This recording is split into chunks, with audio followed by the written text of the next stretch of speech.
What's up, family? Gerald the Bossman here. You're tuned into the Bossman Show on AM 1010, AM 1430, 1055 The King. Let the King out at 105theking.com and the Bossman Show at bossmanshow.com. Hit me up on Instagram, The Bossman Show, Twitter at Bossman Show, and Facebook, Bossman Show. It's the Bossman on your radio. Listen to the Bossman Show with your host, JR, Saturdays at 9 a.m. right here on AM 1010, The King. What's up, good people?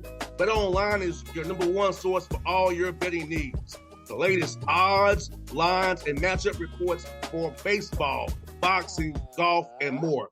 BetOnline continues to be the fastest and easiest way to place your wagers, including live betting and your favorite casino and card games available to play right from your phone. Head to the website or use your mobile device to sign up today and get in on the action. Remember to use your promo code BELIEVE, B-L-E-A-V, for your 50% welcome bonus on your first deposit. BetOnline, where the game starts. BS3 Network, changing the way you watch TV.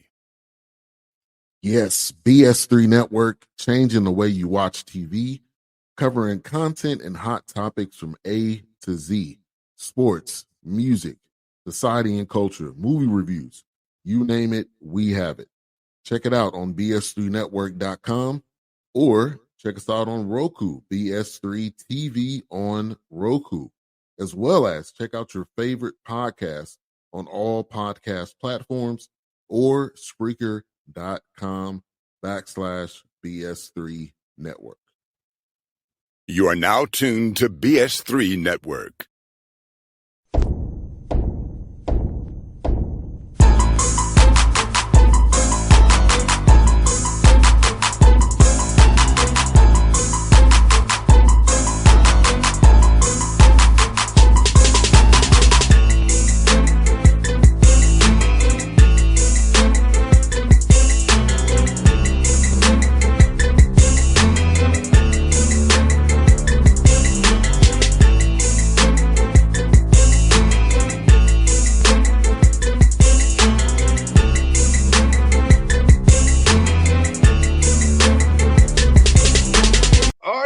Back on the Bossman Show, new head coach of Gardner Webb, Coach Jim Luther here with me on the Bossman Show out of the Big South. Coach, man, how's it still being in the big chair now at Gardner Webb, man? The big chair, I tell you. Moved down a couple office doors, and now you got all these different meetings, and you're pulled so many different ways that you can't do your real job. You can't coach your team. It's hard to recruit because you got all these different meetings. I got to speak at the our board of trustees luncheon today. I got a couple other meetings set up, so that's the only difference. Basketball side's easy. Recruiting side, we've all done that. It's just all the other things you got to do when you're sitting in this chair that makes it a little different. 100%, Coach. And since you was a coach at D2 level, man, how is it different for you now with the transfer portal, the NIL piece of it, trying to find guys who are established now from when you was head coaching at D2 level, man? Yeah, I mean, it's all changed. It's not even a matter of Division I or Division II. It's just the whole landscape has changed. It's these kids can leave whenever they want to leave. There's no penalty for that. Back then and back when I played, if you left, you had to sit out a year. Now they don't. So you're trying to find that kid that you can coach.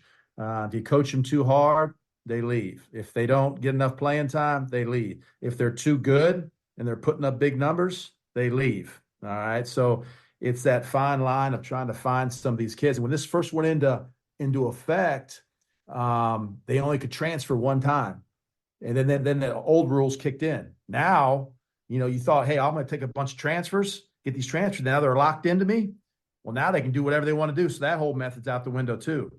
So it's a different era for sure. The NIL stuff here at Gardner Webb, we don't have that, which I'm fine with. I told my president, I don't need NIL to get kids because there's so many kids out there. What you may need it for down the road is to keep your kids. because these kids come here and they put up good numbers. Now everybody's kind of starting to come in on them. Hey, come play for us now. We've seen you could do it at Gardner Webb. You put up 15 points a game, 10 rebound, whatever it might be. Hey, now I'll give you some money.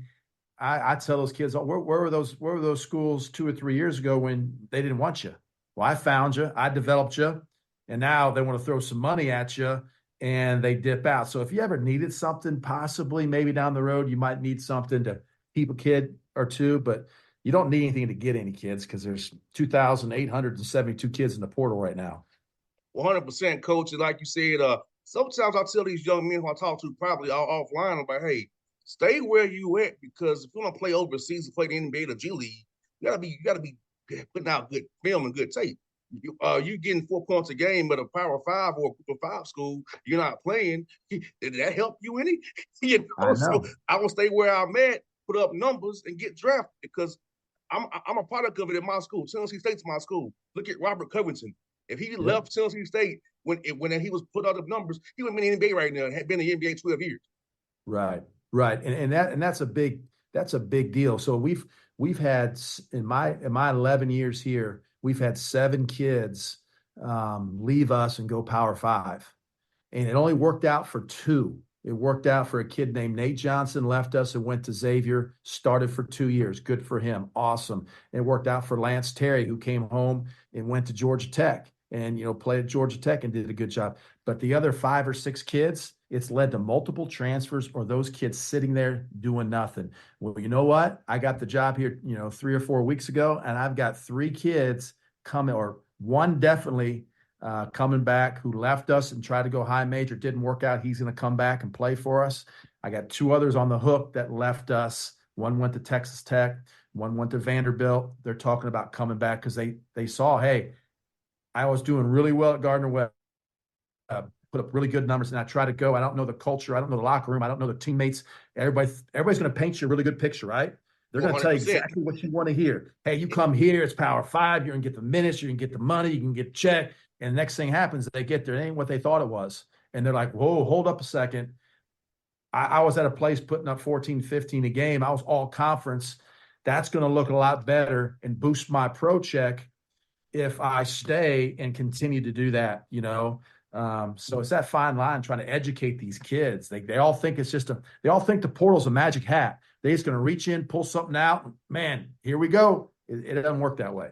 100%, coach. Like I said, that's the old saying that the elders tell us: grass is always greener. Grass is not always greener. You have to kind of wonder, look where you're at. Like for me, I played football, coach, and I had opportunity to transfer from 1AA, but I didn't do that because I'm gonna be the 4th receiver, 1A, and I could be the number 1, 2 guy here at 1AA. I said I'm gonna keep getting the targets where I am right now. I want ball in my hands. I want to try to do something in my life. So I was in that same position myself, coach, and I made the same mistake.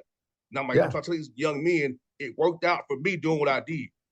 Yep. You're taking a big risk, and I think you should really think about where you are, who cares about you, who's just trying to sell you a dream and make you a number. Right. And I tell that, grass is not greener on the other side.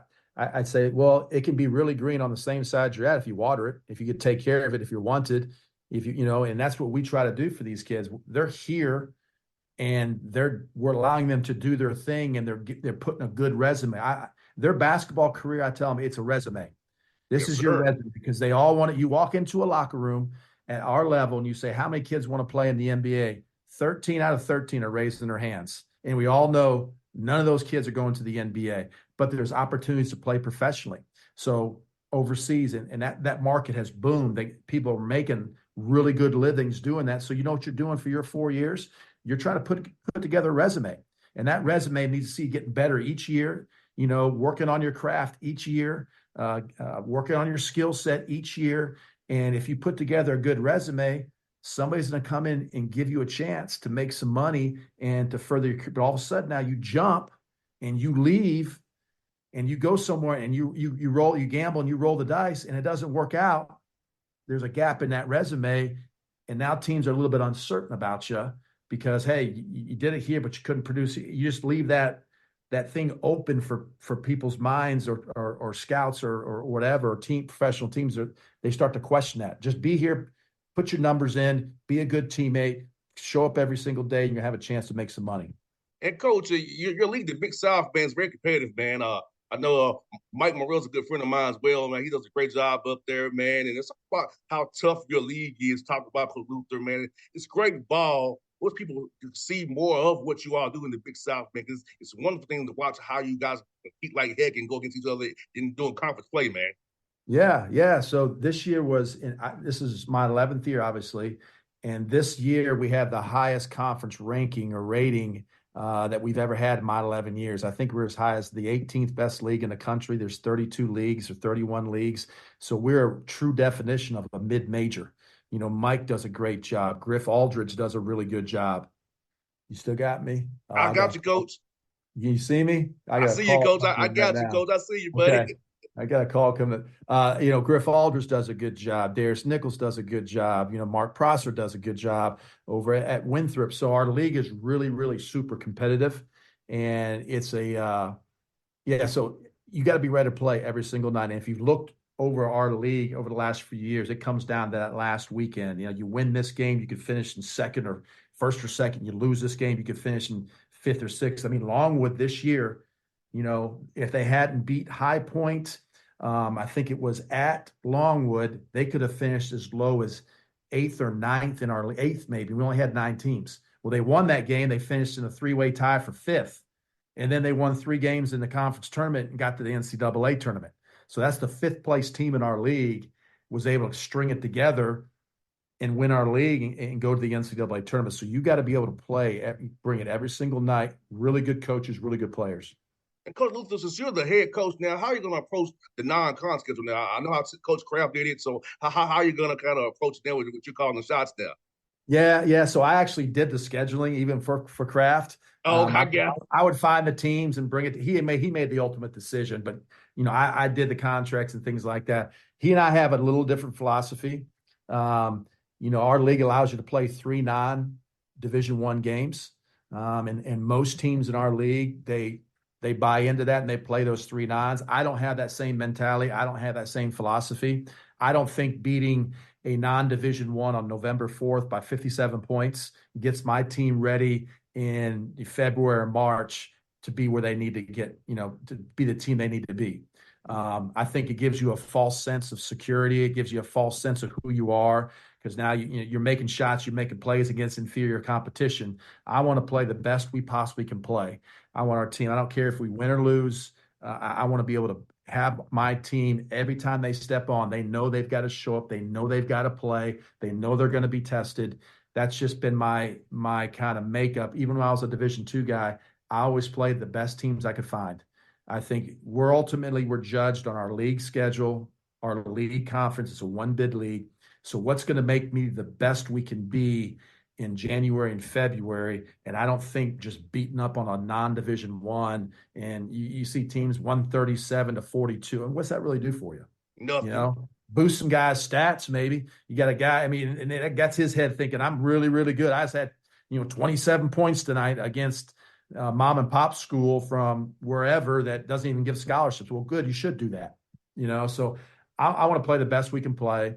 I want to have a really competitive schedule. We'll have to, play some money games in there. We got to play bring in some money for the school. So we'll do 4 or 5 of those every year. We're going to Cancun next year, playing the Cancun Challenge, which will be good, for the guys to get down there and stay for 4 or 5 days in Cancun. And I got Tennessee already done. I got Pitt already done. I'm talking to a few other schools. So we'll put together a good schedule. Hopefully you'll play Tech or State. Hopefully you come down here and play Tech or State. Hopefully they'll work with you, man.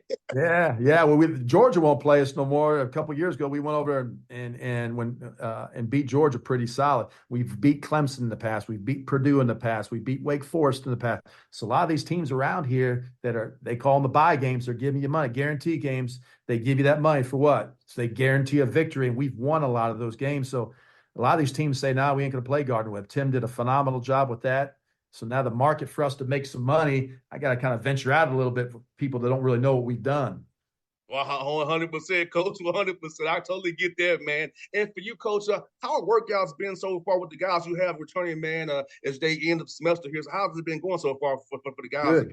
Good. I just finalized my staff yesterday. We got 3 great guys coming in. We've been lifting the guys and getting them on the floor a little bit. And this time of year, we're on these kids. We go, 2 sessions in the summer. We're in the fall. We're going hard all the way until spring break, the March time. So in the spring, I like the kids to be able to be kids. If you're a good player, you're going to get your shots up. You're going to get your workout in. I don't have to be in there. They hear enough from us. So we've been really relaxed here since I've gotten the job. I've been busy, but we've been relaxed. The guys are getting in there every now and again and getting some workout. They are lifting heavy because you can't ever forget about your body. It's a job. You gotta have the best body you can. So they've been lifting 5 days a week for the last few weeks. But as far as us being out there and doing this and doing that, we'll start that up at the end of May for that first session of summer school, and just let the guys be some guys. Go out and walk around campus and go to the beach or whatever they want to do, and just get in just a little bit. 100%, Coach. Coach, I remember back when I played, we didn't do much to October. Now it's like you can do 2 sessions of summer school now. So it's like how easy it is to develop a guy's game and know what the guy's really at now. With the old days, you had to kind of get ready for 2 weeks before practice, 2 weeks I before. know. And you didn't really know until you knew. I know. When I was actually a player, the date changed 3 times. It was like October 1st, so you had a few. I think it went to the 15th. And in one of my years as a player, it was like November 1. You only had like 2 weeks before your first game that you could really be out there. So now it's year round. I mean, we got them year round. So that's the other thing with the portal. You can get a kid in here and you can work them out for the 8 weeks in the summer and really get a good foundation, get your system in, get what you want to accomplish and how your style of play. You can get their bodies ready. And then starting in, August, when you come back, you get that 40-day window to get 38 practices or something along those effects. So you actually start practicing whenever you want to start practicing as a team. You just got to, turn in your dates and things like that. So it's really good for freshmen because you get to really work with those freshmen a lot in the summer and just start to prepare them for what this grind is going to be about. And then you get to develop some kids. You see some holes in their games. You got a lot of time to get these kids going and get them into the player that they need to be. And Coach Luther, how much do you use tape to get young men to kind of watch themselves and see where they can get better at, or kind of point to them out on the video? Because I feel like sometimes young men want to run from the tape. I'm like, the tape is what makes you better. Tape is what makes you improve your game. So don't run away from Don't the tape. lie. Exactly. Don't lie. Yeah, you got to. You got to. Now, Coach Kraft did a great job with that, and he had it and he was on it all the time. And so we're going to continue that. But these kids need to see it. They need to see, hey, until you show it to them, a lot of times they don't believe. I didn't do nothing wrong. That wasn't me. Well, yeah, here it is. Or, hey, I need to improve in this. No, I don't. Yeah, you do. Here's why. So the statistical numbers and stat in their practice, every time they're on the floor, we're gonna stat what they do. All the made shots, missed shots, turnovers, deflections, so we can get a good feel. Hey, you need to be better in these areas here, and here's why. Here's the numbers. You're not shooting it well. You're turning it over too much. And then as far as positioning, the things that we're trying to get, how well you set the screen, are you really boxing out? Are you getting back in transition? Are you crashing the boards? Film don't lie, tape don't lie. You're not doing it. You got to get better at it. And here's how you can. Yeah, I always love to watch tape, see how a cornerback was trying to play me, or seeing how guys was trying to defend me. In basketball, Coach, I was a 3-and-D guy. I couldn't have much handle, but in football receiver, I could run like hell. So it was like, I knew what to do either way, man. So it's like, for me, I always want to know how guys want to close out short to me. They go crash me. I can pump them and go and drive there, make the right read. So I always look more to watch tapes like, know I'm doing the right, making the right play and the right read, because that's important to me to make sure we're not taking a bad shot, not causing us to be in a bad situation. I'm taking a rush 3. Make sure I'm doing the right things. Yeah, and again, that's why it's there, and the kids, that a lot of times they don't believe. They just get lost in their head, and it's not my fault, or this was a good shot, or this is what I should have. And when you go back, they can see all the different options now, especially offensively. Was this a bad shot? Well, yeah, it was early in the shot clock. Was this a bad shot? Yeah, this guy was closing you down, and you had the one more. Did I take one dribble too many? Yeah. Well, here's the gap. It closed. They plugged you. You turned it over, and this is why. So we try to prepare the guys with all that stuff. You got to be able to prepare them for every scenario, and they're going to have to be able to make reads and plays, especially offensively. And there's no reason why they can't be successful, because we're going to drill those things every single day. We're going to drill the plug pass, the spray, when to look for this, when to see that, how to attack this ball screen coverage, so that all the different areas, that's what the film does. That's what the tape does. That's what that's what repetitions do for you. And Coach, that's one for you, Coach, man. So when you're not engaged coaching full time, doing your thing, man, how do you kind of enjoy yourself and get away from the game that we both love so much? Yeah. I got 3 kids and an awesome wife. My 3 kids, I got a 16-year-old, 13-year-old, and I got a 9-year-old, and they're in everything you can possibly imagine. I got basketball to go see. I got gymnastics with my daughter. I got soccer with my youngest. I got AAU tournaments with my oldest, and this weekend I've got an AAU tournament in Spartanburg, South Carolina, with my oldest boy, and I got a soccer tournament in just north of Charlotte with my youngest, and my daughter's got a gymnastics meet. So my wife's going to one. I'm going to try to hit the other 2. I mean, the kids keep you busy, and I love it. I love living life with my kids. They keep me as young as possible. They reel me back in. Why we doing what we do is for my 3 kids. That's why we do what we do, because I want to be a great dad. I want to be a great husband. I want to be as much stuff as I can. And you know what? Now that I'm the boss man, I can do what I want to do now. I can make my own schedule. I can be at this stuff and let the assistants, hey, you take this. I'm going to go see my boy play. I'm with my daughter at gymnastics, go see her flipping and flopping. So now that I am in that chair, I can be a little more free, I think, too. Yes, indeed. But Coach Luke, it's been great to chat with you, man. Hopefully I'll see you during the live period in Atlanta when we have all those late point tournaments, all that kind of stuff. Yeah. So hopefully I'll see you at the PJ, maybe. I'll be there, Coach. So just glad to talk to you today. I love your energy, man. We have to do this again real soon. I'll definitely look out for you, cheering for you guys, man. I appreciate it, man. I'd love to come back anytime and talk at you. Thanks, Coach. It's so much fun, brother. All right. See ya. All right, now. BS3 Network. Changing the way you watch TV. Yes, BS3 Network, changing the way you watch TV, covering content and hot topics from A to Z. Sports, music, society and culture, movie reviews. You name it, we have it. Check it out on bs3network.com or check us out on Roku, BS3 TV on Roku, as well as check out your favorite podcasts on all podcast platforms or Spreaker.com/BS3 Network. You are now tuned to BS3 Network. What's up, good people? Bet Online is your number one source for all your betting needs. The latest odds, lines, and matchup reports for baseball, boxing, golf, and more. Bet Online continues to be the fastest and easiest way to place your wagers, including live betting and your favorite casino and card games available to play right from your phone. Head to the website or use your mobile device to sign up today and get in on the action. Remember to use your promo code BELIEVE, BLEAV, for your 50% welcome bonus on your first deposit. Bet Online, where the game starts. What's up, family? Gerald the Bossman here. You're tuned into the Bossman Show on AM 1010, AM 1430, 1055 The King. Check The King out at 105theking.com and the Bossman Show at bossmanshow.com. Hit me up on Instagram, The Bossman Show, Twitter at Bossman Show, and Facebook, Bossman Show. It's the Bossman on your radio. Listen to The Bossman Show with your host, JR, Saturdays at 9 a.m. right here on AM 1010, The King.